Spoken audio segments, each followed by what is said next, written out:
في ناس بيتقال إن البعد عنهم غنيمة، بس الراجل اللي أنا هاحكي لكم عنه ده لو ظهر قدامك اهرب بجد.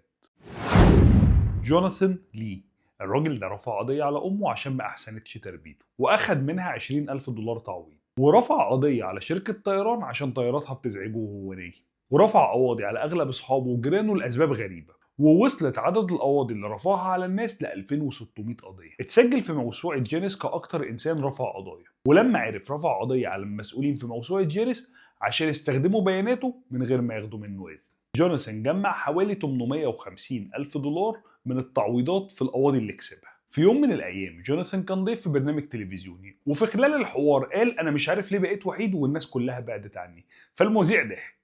جوناثان رفع قضية على المذيع وعلى القناة وأخد 50 ألف دولار تعويض. ليه؟ عشان استهزأوا بمشاعره. تفتكروا بقى في حد ممكن يقرب من جوناثان أو يتعامل معاه؟ لو عجبتكم